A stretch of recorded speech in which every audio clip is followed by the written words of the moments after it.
C'est le journal du télétravail. En 2020, le télétravail s'est imposé par l'urgence. Il n'y avait pas d'autre solution et les entreprises qui ne l'avaient jamais pratiqué ont fait de leur mieux avec les moyens du bord. 30 mois plus tard, nous sommes à l'heure de l'organisation et ce n'est pas toujours simple. La mise en place d'une politique de travail hybride n'est pas une science exacte. Certains dirigeants l'ont bien compris et ils testent, ils échangent, ils consultent avant d'écrire une charte du télétravail, comme notre invité dans ce nouvel épisode du Journal du télétravail. Et nous allons tout de suite entrer dans le vif du sujet avec Laurent Simon. Bonjour Laurent. Bonjour Fred. Vous dirigez Under Control, une société française spécialisée dans les accessoires compatibles de gaming, compatibles donc entre toutes les formes de consoles et de jeux sur PC également. Mais ce n'est pas pour parler de gaming que vous êtes avec nous aujourd'hui, c'est pour parler de l'organisation du travail dans une entreprise, du télétravail plus précisément, et puis du travail hybride aussi. Vous allez nous raconter étape par étape comment vous avez fonctionné. Vous êtes arrivé, vous avez pris vos fonctions il y a 1 an et demi et là, vous avez souhaité mettre en place une journée de télétravail par semaine. Alors, j'avais pas vraiment l'idée si ça allait être une journée, 2 jours ou 5 jours, mais en tout cas, la première étape, ça a effectivement été de mettre en place les outils qui permettent de faire du télétravail, parce que pour pouvoir télétravailler, il faut être connecté à distance et donc avoir des PC portables et de la téléphonie qui permet de se connecter de chez soi ou d'ailleurs. Comment est-ce que s'est passée cette première étape? Est-ce que tout a fonctionné tout de suite? Est-ce que votre nouvelle organisation hybride, donc un peu de télétravail, un petit peu de présence sur site au bureau, a fonctionné tout de suite et pour tout le monde? Alors, elle a fonctionné tout de suite, mais de façon très différente pour chacun des collaborateurs, avec 2 extrêmes. Je dirais des collaborateurs qui sont totalement réfractaires au télétravail et qui n'en veulent pas, Ouais. et des collaborateurs qui sont tellement heureux dans le télétravail. Alors, plutôt les gens du marketing, plutôt les gens des achats, qui eux, du coup, ont presque pas envie de revenir au bureau. Il faut presque les forcer à revenir pour les voir de temps en temps. Ça, c'était donc la première expérience, rapidement après votre arrivée. Est-ce que du coup, vous diriez qu'elle était concluante? Est-ce que vous en êtes resté là? Elle était concluante dans le sens où c'était une révolution pour l'entreprise, puisqu'on passait d'un régime de 0 télétravail à open bar, chacun fait ce qu'il veut. Et on voit qu'effectivement, il a fallu réguler, c'est-à-dire en même temps ceux qui étaient totalement réfractaires, leur dire que ce serait bien quand même pour eux qu'ils puissent au moins essayer de temps en temps et qu'ils commencent à s'y habituer. Et puis ceux qui étaient totalement à l'aise, leur expliquer que c'est pas parce qu'on est en télétravail qu'il faut travailler le dimanche et envoyer des comptes rendus de réunion le dimanche. Donc il a fallu un peu réguler les choses dans un premier temps, inciter d'un côté et ralentir le rythme, ou en tout cas forcer le droit à la déconnexion de l'autre. Oui, ça c'est très important, le droit à la déconnexion, ça l'est depuis plusieurs années, on en parle depuis quelques années, mais avec cette révolution du télétravail qui a été amenée par la pandémie de Covid-19, il y a effectivement des gens qui, du coup, ne se rendent pas forcément toujours compte de à quelle heure ils envoient, vous disiez un compte rendu de réunion, un email ou autre chose. Donc là, finalement, il y a des règles à fixer. Au départ, on fixait surtout les règles pour les managers, mais finalement, maintenant, ça marche aussi dans l'autre sens. Il y a des collaborateurs qui, eux, peuvent vous écrire le soir ou le week-end. C'est exactement ça, c'est-à-dire que toutes les études d'ailleurs internationales montrent que les gens en télétravail sont souvent beaucoup plus productifs, alors ne serait-ce que parce qu'ils n'ont pas de temps de transport déjà, mais ils sont beaucoup plus productifs que quand ils sont au bureau. Et finalement, comme ils organisent eux-mêmes leur temps, qu'ils ont cette forme de liberté, du coup, effectivement, ils peuvent être à un moment tentés le mercredi d'aller faire des choses qu'ils avaient à faire et de rattraper le dimanche. Sauf que c'est juste pas acceptable parce que, mais on y reviendra, j'imagine, un peu plus tard dans l'interview, parce qu'on est aussi contraint par le droit du travail. C'est-à-dire que la réalité, c'est celle-là. Et juste pour rajouter un petit mot sur le sujet, lorsque j'ai mis en place le télétravail, l'ancien dirigeant de l'entreprise était encore présent, puisqu'en fait, on a fait une reprise en société coopérative. Donc, il y a eu un moment de passation entre l'ancien dirigeant et moi. Et il m'a dit, mais le télétravail, vous êtes fous, les salariés vont être chez eux, ils vont glander. Et je lui ai répondu, mais parce que des salariés qui sont au bureau peuvent pas glander. Et il est resté assez pantois. J'ai pas eu de réponse à ma question. Effectivement, contrairement à ce que beaucoup pourraient croire et notamment en France, on a un pays encore un petit peu plus réfractaire que d'autres pays au télétravail parce que justement certains ont l'impression de pouvoir moins vérifier, moins contrôler, ou qu'on va moins travailler lorsqu'on est à distance, lorsqu'on est chez soi. En réalité, que vous le disiez tout à l'heure, toutes les études prouvent plutôt le contraire. Donc vous avez raison de faire cette précision, Laurent Simon.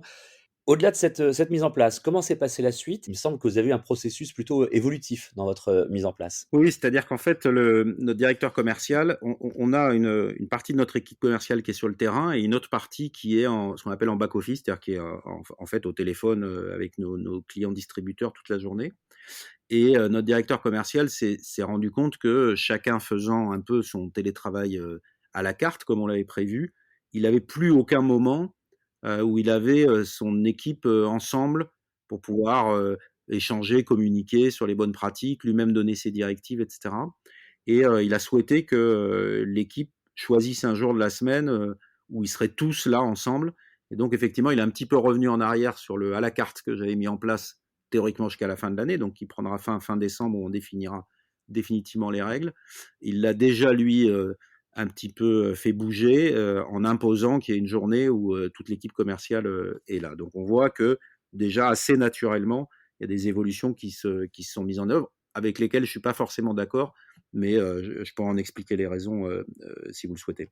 Oui, justement, ce serait intéressant de nous expliquer ça parce que finalement, moi, si j'entends bien ce que vous nous dites, c'est que le télétravail 100 à la carte, qui était votre idée de départ, c'est peut-être pas forcément toujours applicable et qu'il faut un cadre, même si le cadre est souple. Enfin, ce que je pense, c'est que le télétravail est contraint par trois choses assez simples. La première chose, c'est le management. C'est-à-dire que on est tous, enfin en tout cas beaucoup de managers sont issus des mêmes écoles de management et sont dans un management un peu vertical, pas très collaboratif, et du coup ont besoin de voir leurs collaborateurs pour leur donner leurs instructions. Or, j'allais dire, une réunion sur Zoom ou tout autre outil bien mené est aussi efficace et aussi pertinente que quand on a les collaborateurs en face de soi. Mais je pense qu'il y a un premier sujet dans le télétravail, qui est un sujet de la culture du management en France, Ouais. qui est assez peu en adéquation avec des collaborateurs à distance. Et mon petit frère, qui travaille dans une grande maison d'édition, me racontait que lui, qui a fait le choix d'être beaucoup en télétravail, a moins de dossiers intéressants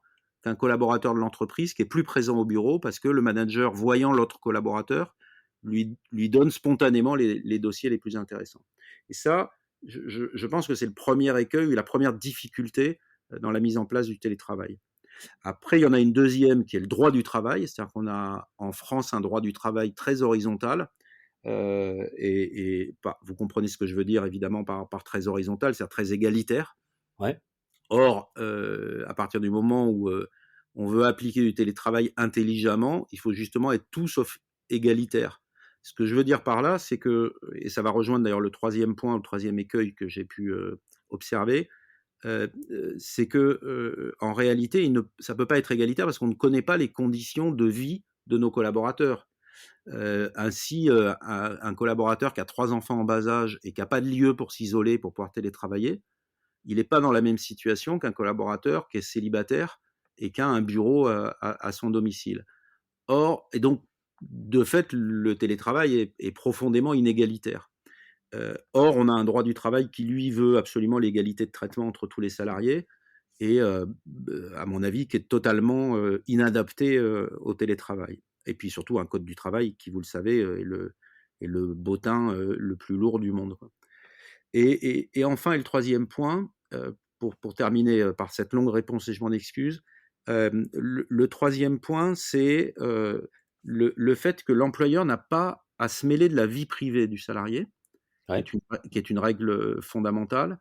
Or, dès qu'on parle de télétravail, on s'immisce nécessairement dans la vie privée du salarié, je l'ai dit précédemment, et surtout quand on impose le télétravail. Et je vais prendre cet exemple parce qu'il est très criant. Ma nièce travaille dans une agence de publicité, donc démarre ses journées vers 9h, 9h30, et son conjoint est chef d'équipe chez Orange, et donc lui démarre ses journées à 6h du matin. Et pendant le confinement, ils habitent dans un 2 pièces à Montpellier, et pendant le confinement, ben, lui s'installait dans le salon à 6h, et elle, à 9h, elle était assise sur son lit où ils avaient installé une table de travail au bout de son lit, dans des conditions totalement inacceptables pour travailler toute la journée. Et elle n'avait qu'une hâte, c'était que le confinement s'arrête pour qu'elle puisse retourner au bureau. Donc on voit bien que imposer le télétravail, comme le font certaines entreprises en disant c'est 3 jours par semaine, sans pour autant trouver un moyen d'aller voir dans quelles conditions le télétravailleur est installé ou travaille, est, à mon avis, totalement stupide. Et Voilà, c'est toutes les raisons pour lesquelles j'ai décidé de faire le choix de la carte blanche et de laisser chacun pouvoir faire ce qu'il veut, ce qui ouvre en plus aux discussions. C'est-à-dire que quelqu'un qui ne télétravaille pas, ça permet de discuter avec lui de pourquoi tu télétravailles pas. Et on s'aperçoit des fois que c'est simplement des questions d'aménagement de son domicile ou de relation avec son conjoint, enfin bref, qui font qu'il ne veut pas télétravailler. Et lorsqu'on est dans une entreprise comme la vôtre, avec des gens qui, viennent au bureau tous les jours, d'autres pas tous les jours, préfèrent le télétravail, vous venez, très bien expliquer les différents écueils qu'il peut y avoir à ces organisations et notamment en fonction de l'organisation, du domicile.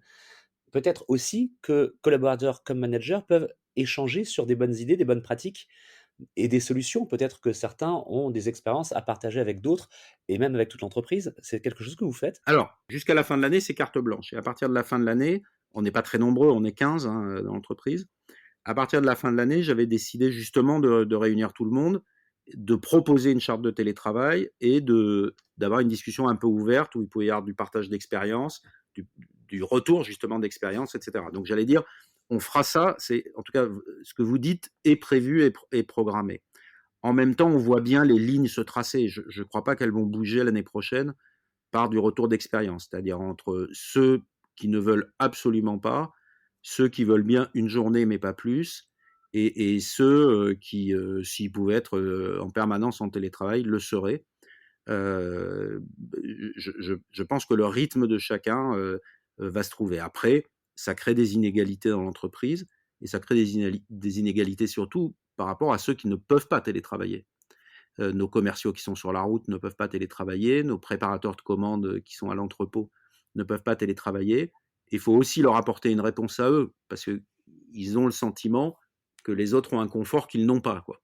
Et donc on revient un peu sur le sujet très horizontal ou très égalitaire du droit du travail, qui aujourd'hui donne aussi un peu des réflexes aux salariés, qui sont, si quelqu'un a quelque chose dans l'entreprise, il faut que j'ai la même chose, parce que le droit du travail est ainsi constitué. Vous avez choisi cette organisation de laisser carte blanche, comme vous disiez, pendant une année avant de faire un 1er bilan.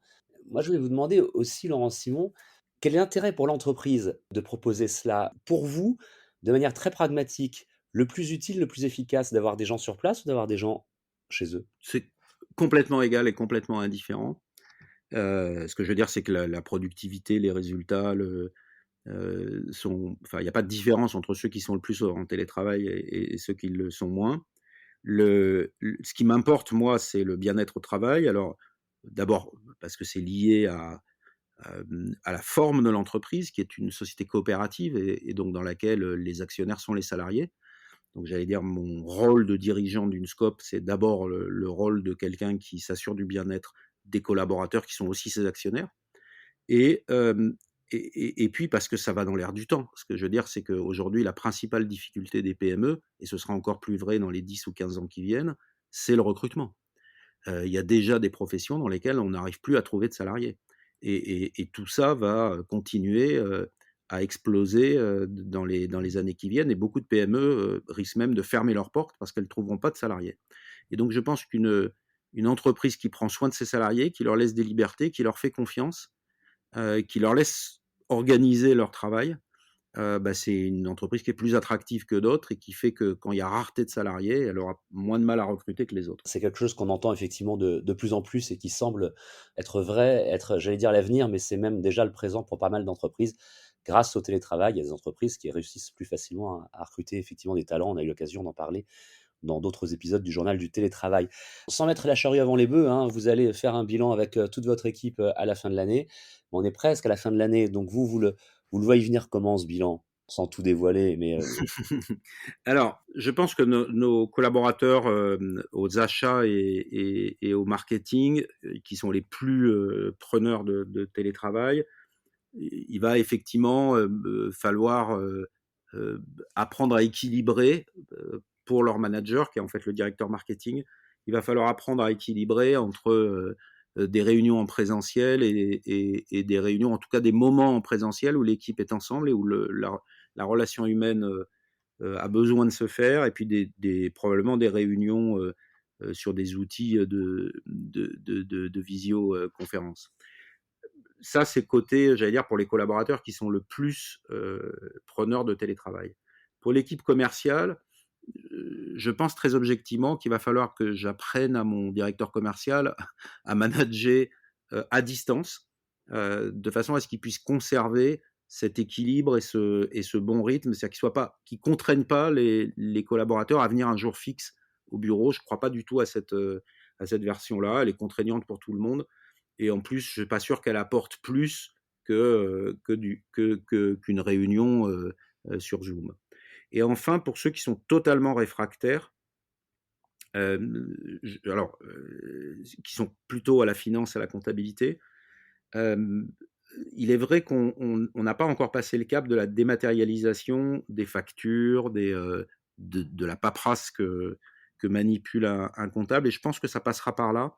C'est-à-dire que le jour où effectivement on a en place de la gestion électronique de documents, peut-être que ce jour-là, il se dira que finalement, c'est vrai qu'il peut être pas mal chez lui pendant au moins une journée ou deux, gagner du temps sur ses déplacements et finalement avoir une journée mieux organisée. Donc, je pense que le travail passera par les outils pour ceux qui sont le plus réfractaires. Et en même temps, dans le bilan, il y aura aussi ne pas aller trop loin dans imposer des règles pour toutes les raisons que j'ai évoquées tout à l'heure, c'est-à-dire pas prendre le risque de heurter quelqu'un qui peut pas être chez lui pour des raisons, encore une fois, d'organisation, de l'espace, pour des raisons familiales ou autres, c'est-à-dire ne pas aller trop loin en imposant des choses qui, pour le coup, rendraient malheureux et donc moins efficace le collaborateur. C'est en tout cas très intéressant tout ce que vous nous avez raconté aujourd'hui dans cet épisode du Journal du télétravail, Laurent Simon.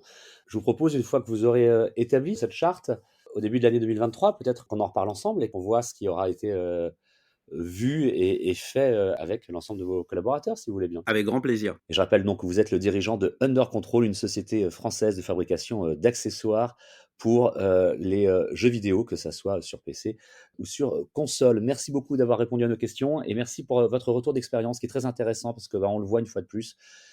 Le télétravail, c'est un grand sujet et c'est un sujet qu'on n'a pas fini d'explorer parce que les lignes ne sont pas fixes et qu'il faut justement voir comment on se place selon l'entreprise, selon le secteur. Et on l'a bien compris aussi dans vos réponses aujourd'hui. Selon le métier que l'on fait, selon les services dans lesquels on travaille, c'est parfois plus ou moins évident ou intéressant. Merci de votre invitation en tout cas. Le Journal du télétravail, c'est le podcast qui vous aide à mieux télétravailler. Vous nous retrouvez plusieurs fois par semaine sur capital.fr et sur toutes les applications, sur toutes les plateformes de diffusion et d'écoute de podcasts. Vous trouvez également des prolongements à ce que nous nous disons à l'écrit dans votre magazine Management. Et si vous souhaitez entrer en contact avec nous, nous écrire, nous poser une question, une seule adresse email, lejournaldutélétravail@gmail.com. À bientôt. C'est le journal du télétravail.